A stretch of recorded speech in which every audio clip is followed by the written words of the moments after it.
orang Madura, laki-laki Madura, itu mungkin tidak pernah memandikan anaknya, tapi memandikan sapi tiap hari. Oh iya benar, benar itu. Ini jadi gurauan itu. Orang yang kadang belum mandi itu sapinya sudah mandi. Karena apa ya, sapi karena tadi satu simbolnya. Cari sapi Madura di mana-mana, bercelepotan, ada bersih. Bersih. Itu yang namanya pantat dan sebagainya. Bersih sih. Dulu memang selalu itu jadi pertengkaran karena carok itu muncul informasinya dari Abah di titik terdepan. Dan malah dulu saya bertugas di situ. Jemur kole istilahnya. Jemur kole.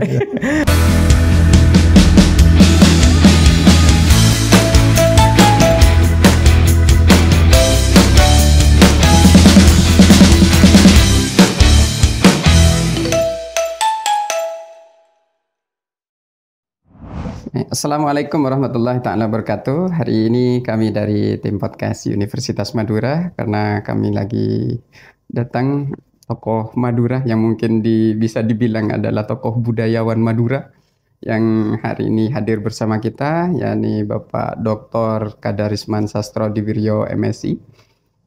Kita dalam kesempatan ini, karena beliau sangat sibuk sekali dengan risalah Maduranya, mungkin baru kali ini kita punya kesempatan banyak waktu mungkin diskusi tentang budaya Madura dan orang Madura dengan budayanya, karena beliau sangat banyak tulisan ya tentang Madura ini. Assalamualaikum Pak Dr. Kadarisman Sastro-Diwiryo. Kalau boleh ini pakai, kalau kami boleh manggil Abah ini. Dadang saja. Bukan Abah sudah, karena karena kalau istilah orang Madura itu kami sudah cicitnya ini Bang, kalau mau cerita tentang Madura. Yang kami ingin gali sebenarnya tentang perspektif orang Madura dan budayanya menurut Abah itu pripun Bang sampai hari ini. Nah, sementara ini sebagaimana daerah-daerah lain. Jadi kalau kita lihat budaya itu menurut Profesor Guncaraningrat itu kan ada 7 unsur. Dari 7 unsur itu 2 unsur ini yang menjadi penanda perbedaan, yaitu bahasa dan seni. Yang membedakan orang Madura dengan Sunda, dengan Batak dan sebagainya ini. Tapi yang paling rawan berubah juga budaya seni dan bahasa. Seninya. Itu yang perlu dipahami. Sementara yang lain sumber pendapatan, sumber mata pencarian dan sebagainya itu relatif hampir sama. Yang berbeda di sini. Kemudian yang kita, kalau tadi diangkat bahwa bagaimana orang Madura dengan sapinya itu, karena sapi itu menurut saya bagi orang Madura saya kelompokkan jadi 5 fungsi. Jadi ini juga bisa kita lihat dari seninya dan sebagainya. Yang pertama, bagi orang Madura itu sapi itu menjadi alat produksi. Kita tahu untuk bertani. Bertani, untuk komunikasi, jikar dan sebagainya. Transportasi dan sebagainya. Yang kedua, menurut saya ini sumber protein. Sumber konsumsi pangan sebagainya itu. Pangan itu kan yang pokok. Betul. Itu.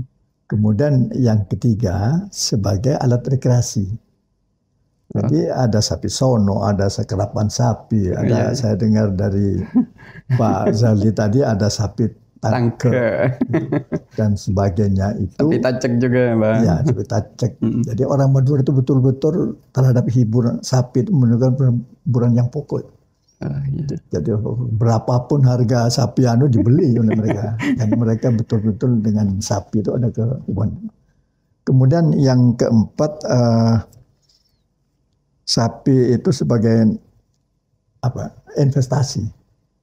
Ada orang yang beli sapi, digemukkan, jual, dan hasilnya lumayan.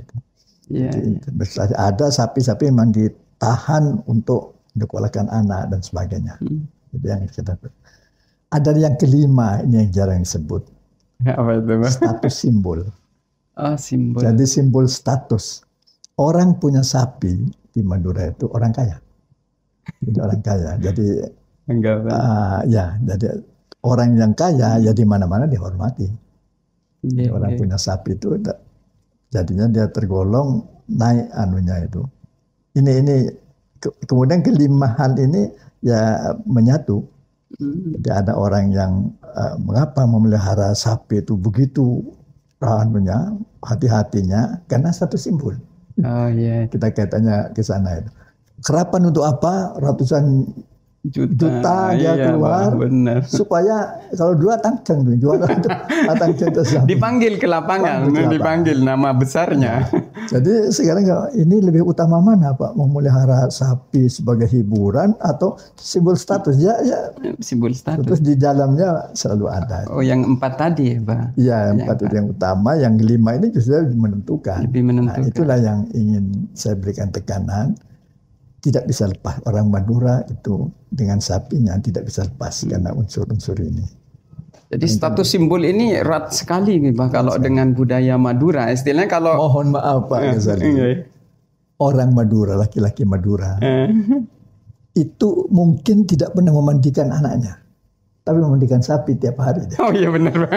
Benar itu Pak. Ini jadi gurauan itu. Orang yang kadang belum mandi itu sapinya sudah mandi.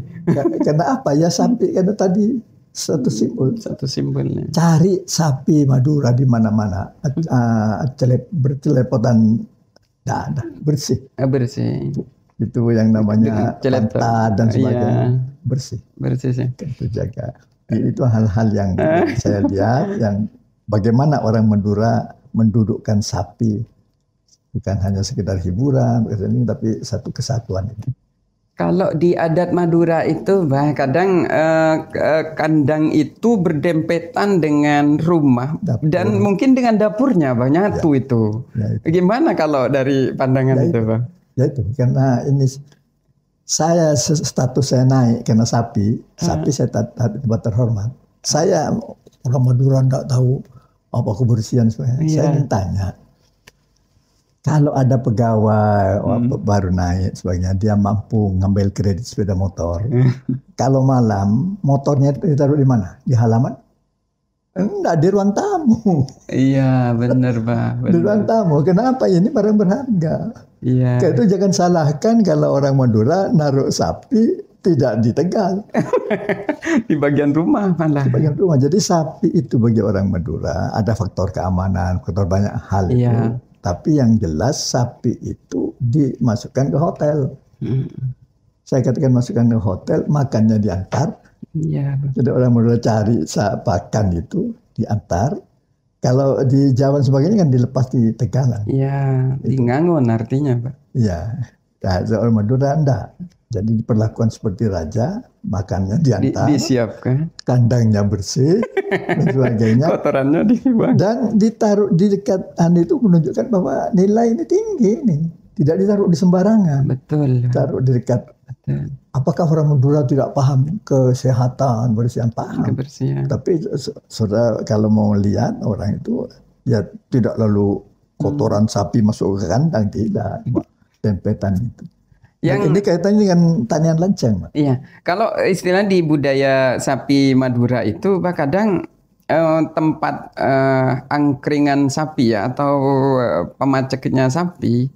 Apa istilahnya gapurannya sapi itu biasanya ada di depannya kopung istilahnya sini Pak, atau istilah Maduranya itu tempat langgar atau sholat ya, tamu musolanya itu gimana Pak? Kan kadang ada di depan rumah, ngadep ke rumah gitu sapinya itu.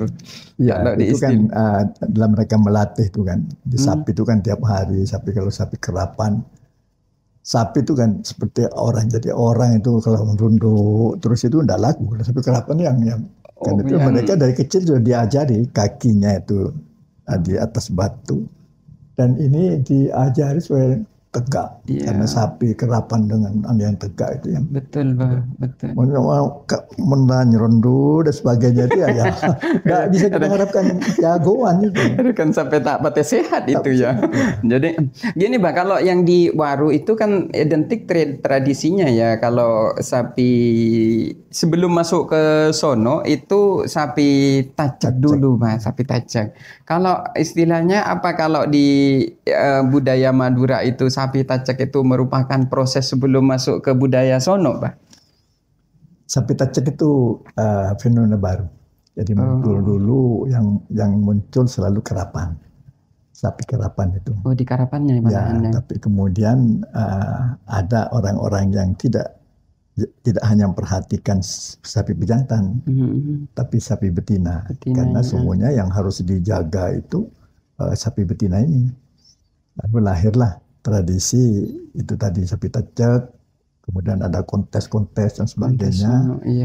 Baru layak ini sebagainya, lahirlah sapi sono. Jadi kalau seumpamanya kalau perbedaan di event budaya sono dan karapan ini dulu berarti lebih meriah di ini, Pak. Kalau cerita dulu bahwa Madura ini dengan event gubengnya, gimana menyatukan masyarakat Madura jadi satu titik, Pak? Mungkin misalnya ini perlu dibahas. Jadi kembali ke tadi bahwa sapi itu betul-betul kuat daya tariknya untuk mengungkit status seorang itu di karapan sapi. Karapan sapi dulu itu. Jadi dulu sampai saya jadi pejabat itu, jadi tahun-tahun 60 sekian itu, tahun 70, yang namanya karapan sapi Semadura, karapan gubeng. Itu betul-betul karapan rakyat. Pesta rakyat. Ya. Jadi orang Bangkalan datang, orang Sumeneb datang, Sampang datang ke sini. Mereka ke Pamekasan gitu. Ke Pamekasan. Jadi yang namanya Pamekasan malam besok karapan sapi. Besoknya malam ini penuh kota itu. Stadion itu penuh. Kemudian ada pergeseran nilai begitu. Itu sudah orang Bangkalan tidak datang sebagainya sini. Tapi yang datang itu hanya sapinya. Nah, itu soal lain nanti kita. Tapi ada pergeseran itu. Ada istilah yang kadang kurang banyak dipahami, Pak, tentang orang Madura itu nggak ada ceritanya sapi itu kalah di karapan. Pasti ada yang kelompok menang, ada yang kelompok kalah, Pak. Gimana itu, Pak? Ini jadi pertanyaan penting ini di para akademisi terkait dengan yang kelompok menang dan kelompok kalah. Itu unik bahwa orang Madura itu artinya kalau mau kalah ya kalah, tapi tidak kalah di one pertama. Jadi, karena itu yang kalah pun masih dihargai karena sama dengan ujian. Anak 3 tahun bersekolah di SMA, dia tidak lulus hanya 1 hari nilainya jatuh. Itu dianggap kurang layak lah. Gitu.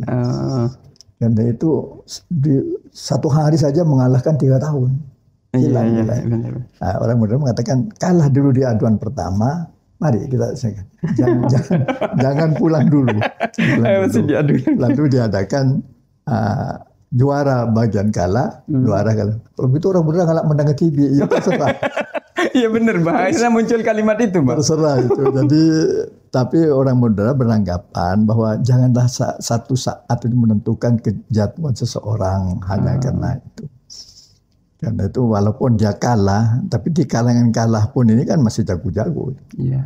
Dan justru itu siasat mereka, lihat kalau kira-kira dia di bagian menang tidak akan menang, ikut di bagian kalah. Oh, malahan diturunkan memang, Pak. Iya, sengaja dia. Jadi itu supaya masukkan itu ada yang tidak dilepaskan itu. Iya, benar. Lawan di sana dia mau merebut di bagian kalah. Karena dia sudah orang itu sudah punya catatan, yang itu sekian menit larinya, yang ini sekian menit. Karena itu kalau nanti saya berpasangan dengan ini, berlawan dengan ini, saya pasti kalah. Sudah, lebih baik ikut bagian kalah itu. Memang ini tradisi dari dulu orang Madura ada 2 ini ya, Pak. Apakah nanti kalau seumpamanya di final yang menang sudah adalah juara menang, kelompok menang, yang juara kalah, apa nanti ketemu di grand final, Pak? Tidak ada. Masing-masing dan juara tetap 1, 2, 3 menang, 1, 2, 3 kalah. Jadi unik sekali karena beberapa orang sempat tanya ke kita itu bagaimana orang Madura ini kok nggak ada kalimatnya kalah, ternyata filosofinya adalah ya menurut saya ya itu janganlah keunggulan seseorang itu hancur di sekali event gitu. Hargailah yang kalah itu pun mereka tetap punya kekuatan. Ya, mari sesama kalah pun masih ada yang juara. Itu saya melihat itu. Apa karena Pak Dadang orang muda? Iya. Bang, kalau soal hadiah nih, seumpamanya di Karapan itu, apakah hadiah yang kelompok menang dan yang kalah ini beda, Bang? Hampir tidak seberapa bedanya. Dulu yang itu hadiah itu bukan yang paling menarik, daya tarik yang kuat bukan itu. Oh itu. Jadi juara sapi itu dulu sampir aja. Sampir itu mereka pakai di ini ternyata sesapi itu luar biasa nilainya. Baru kemudian ya naik ada sampai mobil, sampai motor dan sebagainya itu. Iya benar Pak sekarang. Karena memang jiwa kita kan sudah makin materialistis. Yang menarik itu Pak sekarang kan ada dualisme sistem budaya Karapan itu, ada yang sistem kekerasan dan yang non kekerasan Pak. Kalau ada beberapa yang pro kontra di dua hal ini, yang sebenarnya asal muasalnya Sapeh ini tetap erekeng atau gimana Pak? Tidak ada erekeng itu. Waktu saya sampai saya pun bertugas dia itu tidak ada itu. Sapeh kemudian erekeng. dia karena nafsu dan sebagainya itu dan ada anggapan salah. Sapi diminumi bir, minumi tambah kuat. Padahal metabolisme di sini kan beda. Beda. Ini ruminansia. Nah, dulu tidak ada itu. Jadi kekerasan itu baru muncul? Baru muncul ya tahun berapa saya tidak tahu persis. Tapi itu kemudian dulu tidak ada. Sekarang kan sudah ini ada perbedaan memang Pak, karena perspektifnya para pekerap ya, istilahnya ahli karapan itu. Kalau nggak direkeng, istilahnya digancu, itu pakai paku itu, karena sapi kurang kenceng larinya. Kalau hanya istilahnya disorakin atau dikejar dan sebagainya. Nafsu saja. Nafsu ya Pak. Ada yang ditutupi matanya sebelah dan sebagainya itu kepercayaan yang tidak bisa dipertanggungjawabkan. Karena itu sekarang gerakan supaya kalau orang luar mengatakan sadis, orang Madura. Sadis, betul. Ya. Sadis. Karena itu orang-orang luar negeri itu tidak terlalu tertarik melihat, karena bagi mereka sadis terhadap binatang pun jadi dianggap oleh. Karena itu ada gerakan sekarang untuk mengembalikan tanpa reken. Memang dulu nggak ada istilahnya, nggak ada ya. Memang asal muasalnya, karena memang kalau kayak kita baca sejarahnya Pangeran Katandur ini kan sebenarnya untuk kesenangan saja. Istilahnya pak-kopak gitu, jadi pak-kopak dari bambu. Papana bukan, papana pisang. Bukan, daun itu. Daun taal itu. Oh dulu itu. Dipukulkan prak. Nggak ada kuakun. Rekeng itu malah nggak ada. Ya. Kalau kadang banyak pertanyaan juga Pak di kalangan ini, akademisi, gimana ritual sebelum hari perlombaan untuk sapi-sapi itu? Katanya ada yang dibawa ke halaman, nggak dibawa tidur karena ditemani dengan kesenian Madura yang berupa keleningan atau saruninan, Pak. Itu pripun Pak kalau? Ya, saya tidak tahu, tidak mengenai persis karena saya tidak punya sapi karapan. Tapi sepanjang yang saya ketahui sejak kecil sebagainya itu memang gitu. Jadi antara seni dengan itu memang menyatu di situ. Karena itulah mengapa karapan sapi itu dulu menjadi tontonan yang menarik. Jadi sekarang sudah hilang tradisi karapan sapi itu dulu. Itu sebelum mulai semua peserta itu keliling di stadion diiringi dengan pakaian lengkap, pakaian sapinya itu, dan tapuannya itu mengiringi itu semua. Seingat saya diputar 3 kali. Bahasa Belandanya Raunhang itu diputar. Sesudah diputar 3 kali baru istirahat, baju yang dilepas baru sekarang itu tidak ada. Tontonan seni di situ sekarang tidak ada, langsung kerap. Sayangnya itu seandainya dihidupkan lagi, itu akan makin nampak sekali keindahan pakaian sapi, keindahan orang yang tapuan yang mengiringi, kemudian yang menari di belakangnya itu. Lihat, sekarang diambil oleh sapi sono. Sono kan diiringi malah. Ya. Dulu kerapan sapi seperti itu, pokoknya lengkap.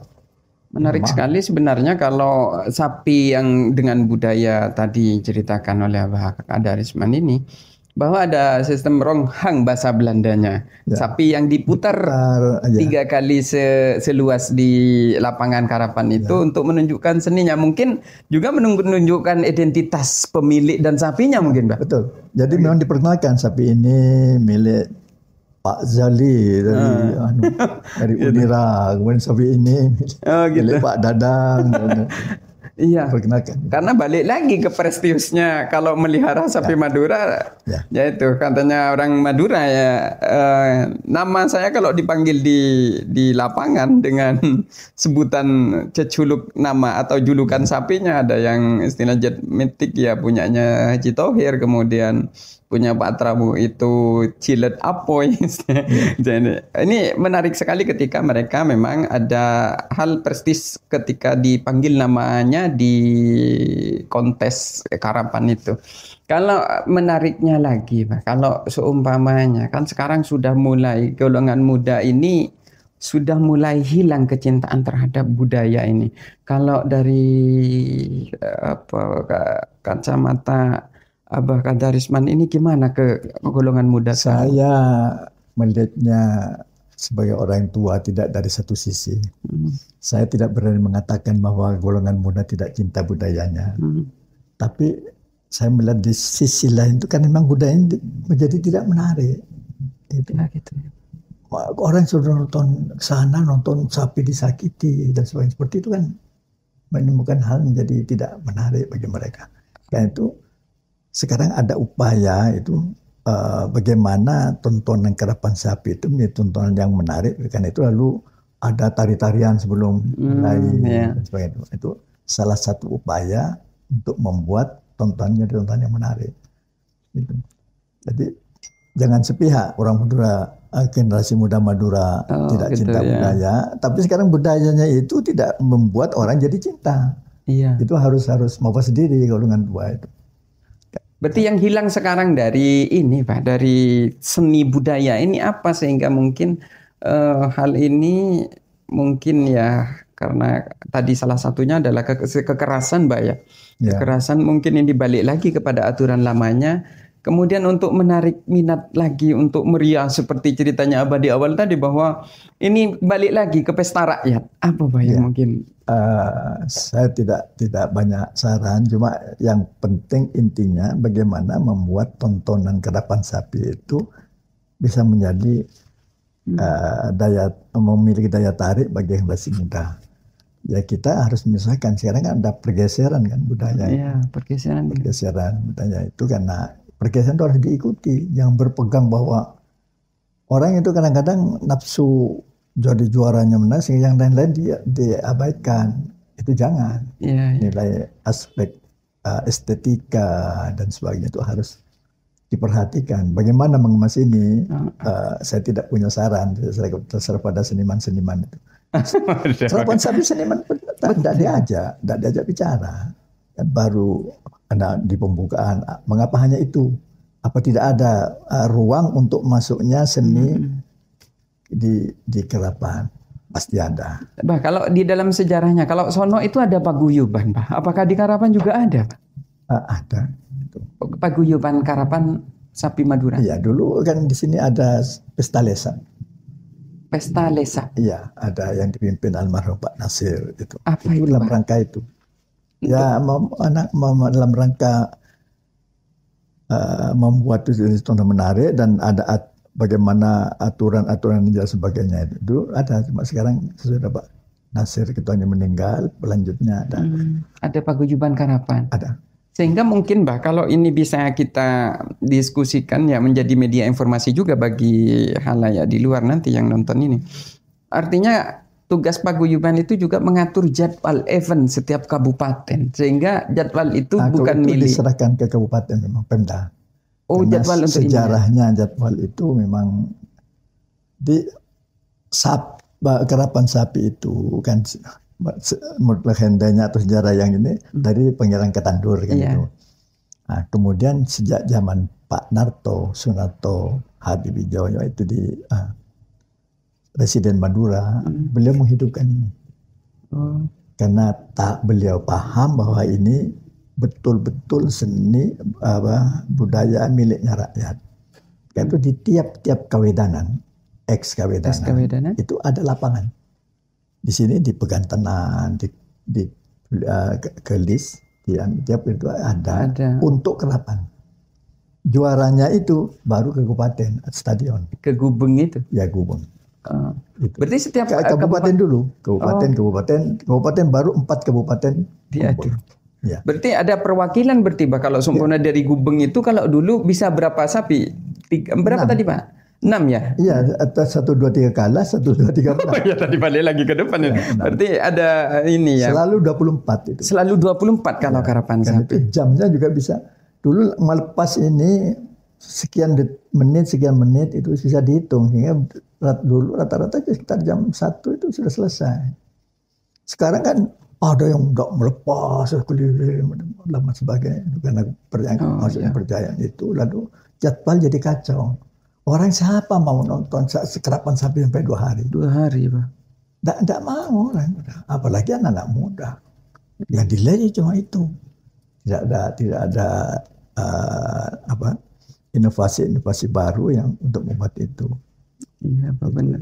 Yang kadang jadi pertentangan, Pak, mungkin di dunia kemajuan teknologi sekarang, kan ketika di depan itu ada garis finish. Kalau seumpamanya bahkan kalau di sepak bola itu ada VAR gitu kan, ada garisnya yang untuk golnya bola itu. Apakah sekarang itu kalau dengan teknologi itu bisa lebihnya enak, Pak? Ya. Jadi difoto sekarang. Jadi kalau ada pertengkaran itu dilihat fotonya. Ya, oh gitu Pak ya. Di finish itu. Tapi yang selalu jadi persoalan yang masuk dulu itu moncong apa kokot. Oh iya Pak. Ya, itu. Belum dicetuskan. Sudah lama. Berarti kalau yang diukur apa dulu, moncong apa kokot Pak? Atau kaki ya? Sepertinya lupa itu, tapi ada. Jadi kalau ada pertentangan itu lihat fotonya. Dulu memang selalu itu jadi pertengkaran karena Carok itu muncul informasinya dari Abah di titik terdepan. Dan malah. Dulu saya bertugas di situ. Jemur kole istilahnya. Jemur kole. Jemur kole istilahnya yang panas-panasan di garis finish. Untuk sebagai juri hakim garis gitu. Nah, ya menjaga ketertiban ya. Jurinya di atas tetap. Oh, mantap. Di atas itu. Jadi juri itu dari 4 kabupaten juga, tokoh-tokoh kerapan itu. Jadi kalau beliau di atas itu berbeda pendapat, itu kan. Kalau istilah mandir yang Kak itu apa, Pak? Ya, itu untuk melepas kan. Melepas di finish. Dia diangkat di finish ya, jadi selalu kan 2 pasang merah dengan hijau kalau tidak salah. Jadi kalau diputuskan, jadi ada di juri itu ada yang hijau bendera diangkat. Kan berarti merah sama hijau ini yang itu ya, Pak, bukan kanan dan kiri gitu. Bukan ya bendera. Oh, bendera itu ya. Jadi kalau sudah yang juri itu ada juru tukang putusnya itu bilang merah. Oh, merah. Maka ini menaikkan bendera merah. Oh, di garis finish, Pak. Ya. Oh gitu. Ini sesudah pasti ini menang. Kalau ada yang tidak setuju lah itu baru kemudian terakhir di foto itu dilihat. Yang sekarang itu malahan kalau kita bicara asal muasalnya sapi, Pak, kebanyakan kan kalau sapi karapan itu dari Pulau Sapudi atau istilahnya kalau Madura itu kenalnya Pulau Podai gitu ya. Memang dari 2 kecamatan sana, yakni di Kecamatan Nunggunung dan Kecamatan Gejem di kepulauan itu, sehingga di sana itu mulai dari kecil memang terahnya memang dijaga untuk sapi karapan. Nyampenya ke sini ini kan kadang beda manajemen, Pak. Kadang tapi orang Madura itu Pamekasan ya itu di 4 kabupaten ini punya keahlian beda-beda untuk menampilkan ini. Dulu kan yang terkenal Sumenep lah rajanya menang-menang gitu. Betul. Kenapa manajemen ini tidak tersebar kalau dulu, Pak? Apa punya resep tersendiri gitu? Gini, Pak. Jadi itu kita kembali ke fokus pembicaraan pertama tentang sapi, bukan tentang karapan. Di sapi Madura itu ada amanat internasional kan, bagaimana Lasmanov dipertahankan keasliannya. Itu amanat itu. Iya. Karena itu ada larangan memasukkan sapi ke Madura. Itu diatur sejak Stadblad. Stadbladnya itu tidak pernah dicabut. Tapi tidak pernah diberikan konsiderasi. Jadi tidak boleh sesungguhnya. Dulu sapi Madura, karapan itu diadakan dilombakan di Jakarta. Masuk lagi tidak boleh dia. Oh iya. Karena ada larangan memasukkan itu untuk menjaga keaslian itu. Sekarang ada muncul persoalan. Jadi Pak Gubernur pada waktu itu Pak Imam Utomo beliau melihat kalau sapi Madura dibiarkan, kelemahan sapi Madura itu tingkat pertumbuhannya. Tingkat pertumbuhan sapi Madura itu dengan pakan yang ada itu 0,3-0,4 kilo per hari. Sementara kalau kita lihat limusin itu ada yang di atas 1 kilo. Iya. Karena itu beliau sampai pada kesimpulan, kalau ini dibiarkan, sapi Madura inbreeding terus tidak ada dari luar, nanti ya seberapanya itu. Nah, lalu beliau menugaskan Kepala Dinas Peternakan Provinsi itu untuk mencari solusi.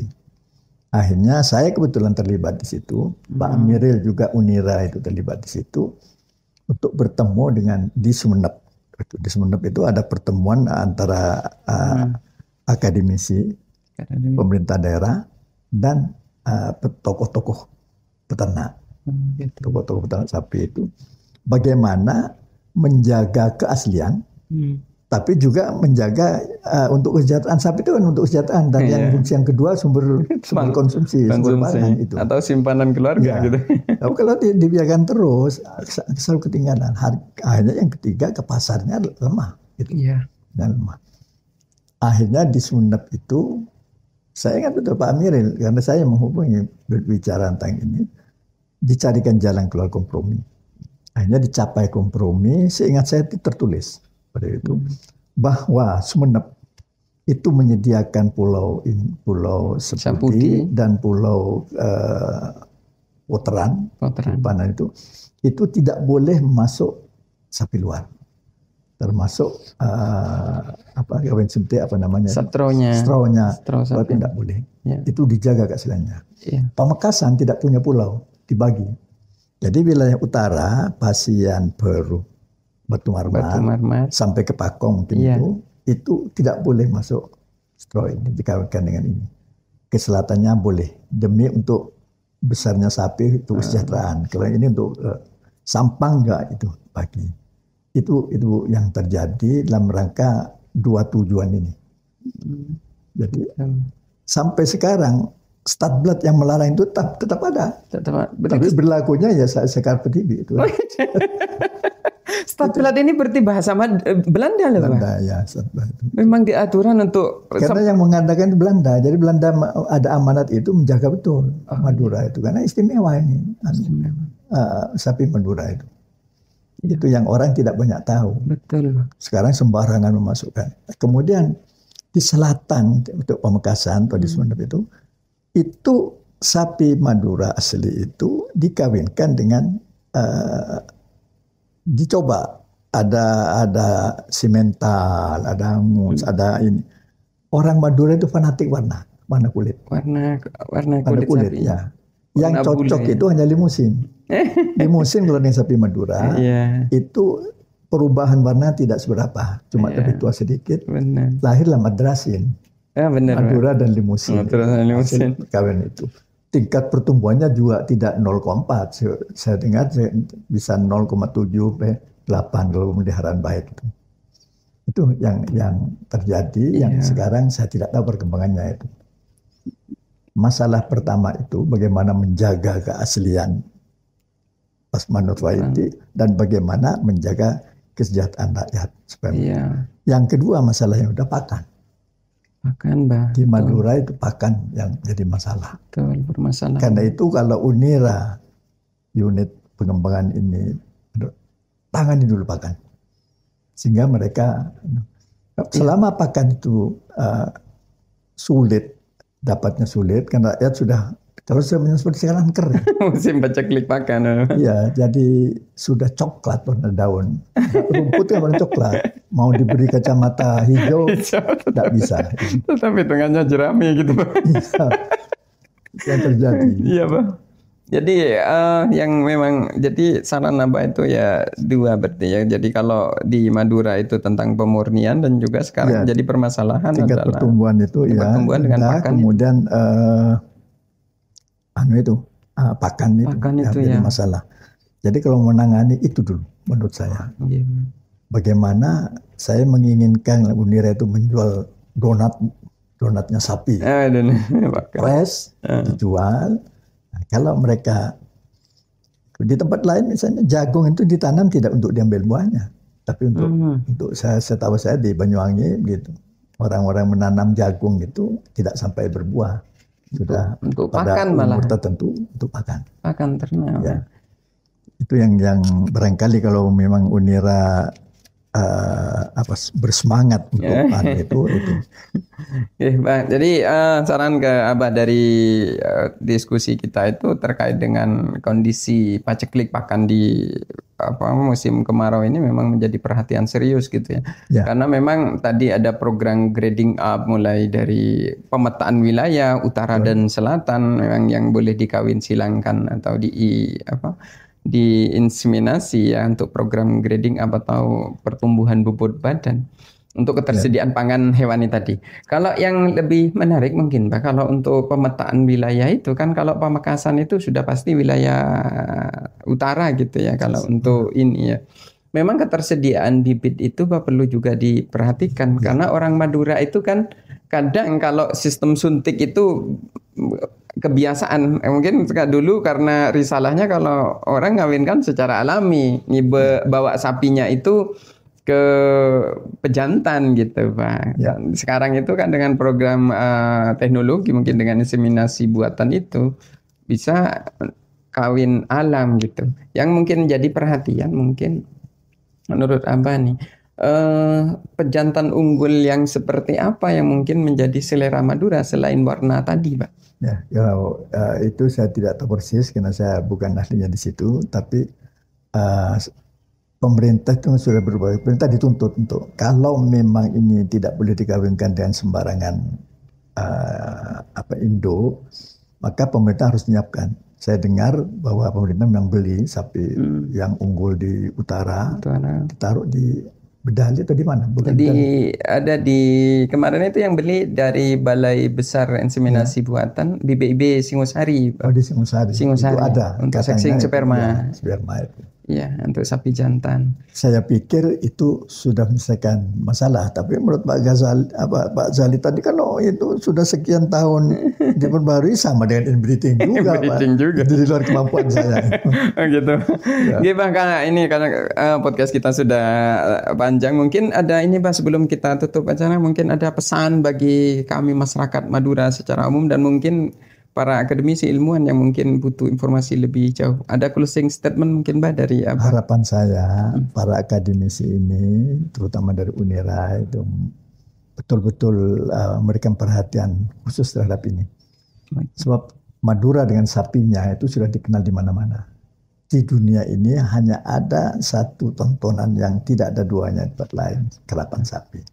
Kerapan sapi ada juara menang, juara kalah itu satu-satu di dunia. Gitu. Dan itu bagaimana mempertahankan ini dan kecintaan orang Madura terhadap kesayangan terhadap sapinya itu juga istimewa. Orang Madura bisa tidak pernah memandikan anaknya, tapi dia memandikan sapi tiap hari. Mohon ada perhatian khusus. Perhatian khusus, baik Pak. Saya sebagai orang Unira itu sangat mengharapkan Unira berdiri di depan. Sesuai dengan harapan kita kan kerjasama dengan Brawijaya kan, Fakultas Teknik. Beliau juga mengharapkan kalau bicara nasional Madura ke Unira, tolong ini bisa direalisasi. Dan yang kedua, mohon ketaatan para pencinta, para peternak, tokoh-tokohnya itu untuk juga mendukung program pemerintah ini.